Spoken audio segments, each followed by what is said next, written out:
interesting difference between games and films is that with a video game, it's usually thought of more as a studio's work as opposed to a single visionary. Film fans like myself don't tend to see a movie based on the company behind it unless it's animation. We watch for the director. That's not usually the case with video games. Unless that person is Hideo Kojima. I've been working my way through the Metal Gear Solid series, and throughout every moment, whether good or bad, it's always felt like the vision from one particular balmy mind that's fascinating to explore throughout his work. And it's that mind that left so many gamers excited for whatever the hell his newest game was. I still have some MGS games left to cover, but before then, I want to uncover what on earth Kojima has most recently concocted up.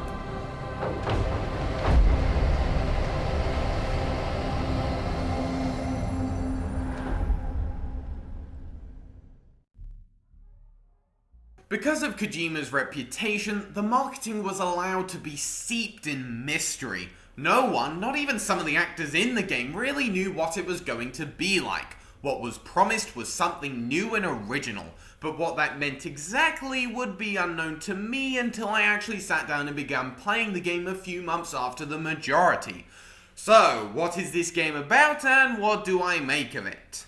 Well, you play as Sam Porter Bridges. He's a delivery man in an apocalyptic America overrun by forces known as BTs that begin to attack whenever it rains, known as timefall in this universe.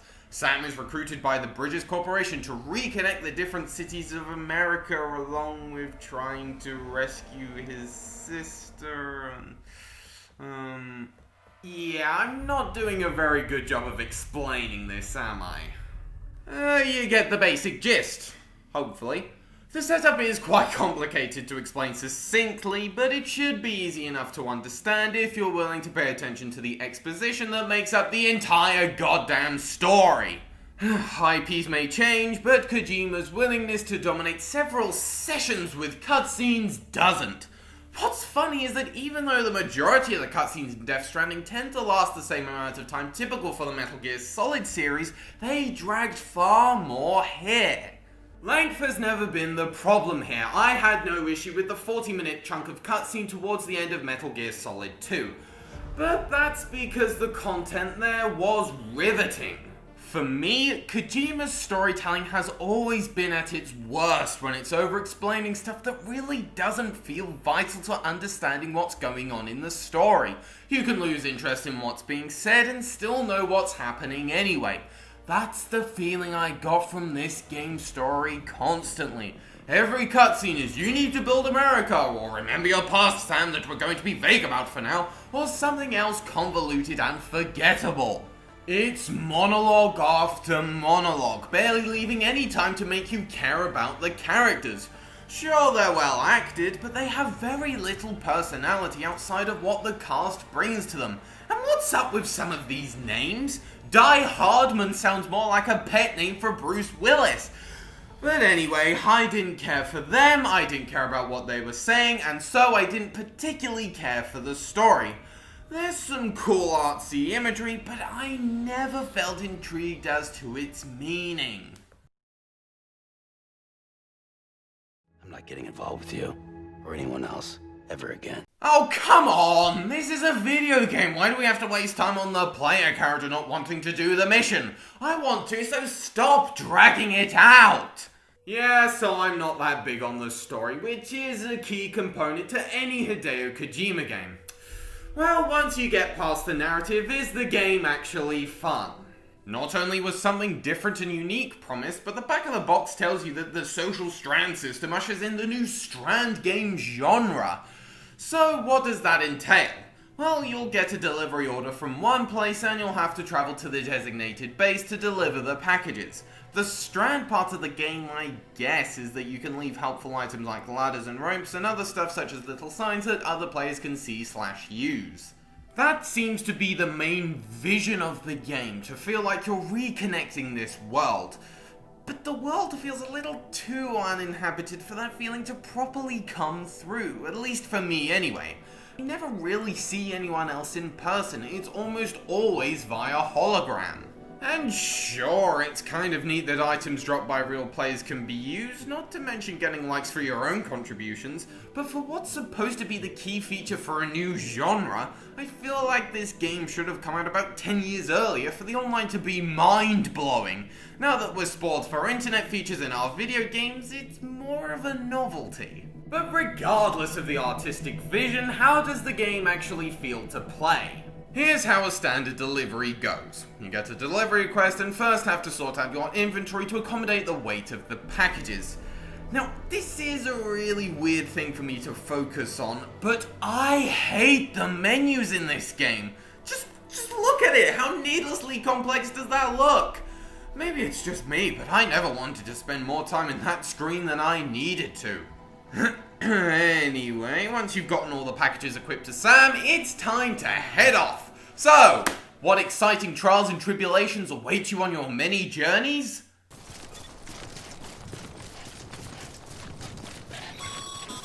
You could trip over. Even then, just hold L2 and R2 and you won't flail about constantly. The majority of your playtime will consist of running towards your destination with nothing happening. Occasionally something might, most prominently the timefall. When it begins to rain, eventually the BTs will appear and you'll have to try to avoid being detected by them.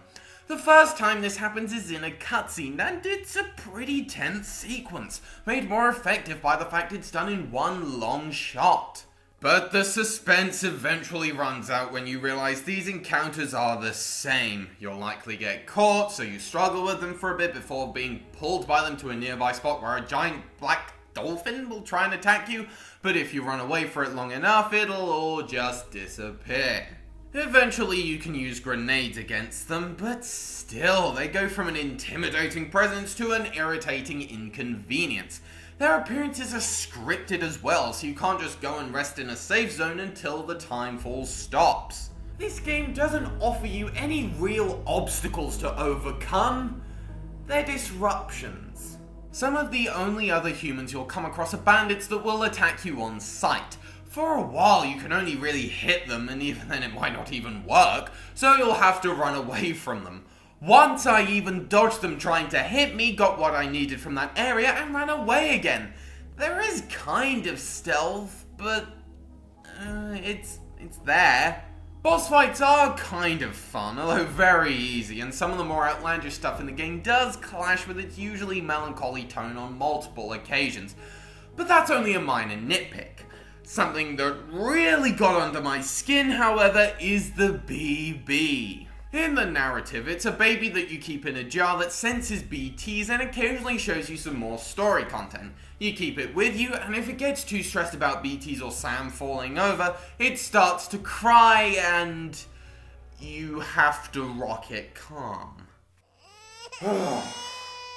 What does this add? It's annoying hearing the baby cry while traversing, and having this feature doesn't make the game any better. It's another mild inconvenience to disguise the fact that there really isn't that much to the gameplay. Sure, there's physical energy, durability of cargo, and even your shoes to be mindful of, but at the end of the day, all this game is walking from point A to point B. Okay, occasionally riding, but you get my point.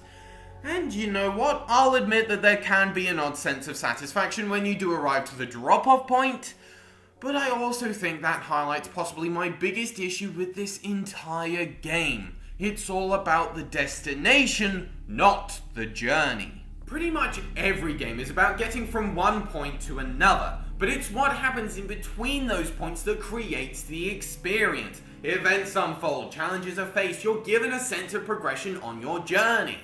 Death Stranding doesn't have that. You just walk, maybe awkwardly climb up a hill unless there's a ladder or rope someone's left you, maybe encounter the BTs or the bandits. It's all so repetitive.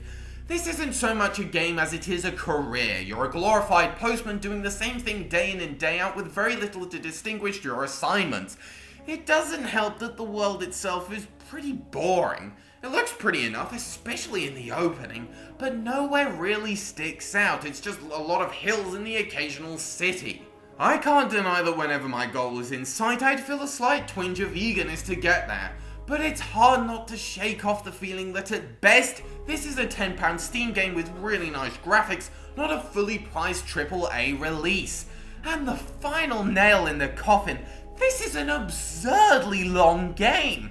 I got footage from the first 3 chapters for this video, 8 hours worth to be exact, and that's not even close to being halfway through. There is not enough to the gameplay to warrant that incredibly long playtime. There's so much fat that could have easily been trimmed down to make the game shorter and maybe more enjoyable. But Hideo Kojima is now regarded so highly that he can now make whatever he wants and no one will try and talk his ideas down.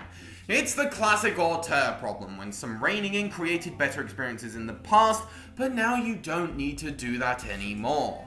I know that while the game proved divisive, there's people who think Death Stranding is an absolute masterpiece. It got nominated for a crap ton of awards, but I just kept losing patience with it. There were the odd moments when it looked like I might be enjoying myself in some weird, unconventional way, but some irritating encounter would bring me right back to boredom. And the story was nowhere near compelling enough for me to want to keep playing to see what happened next.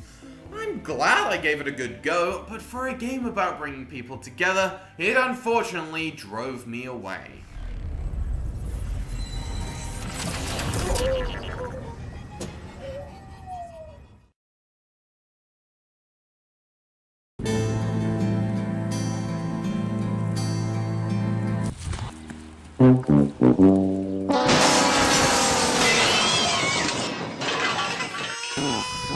Shut up!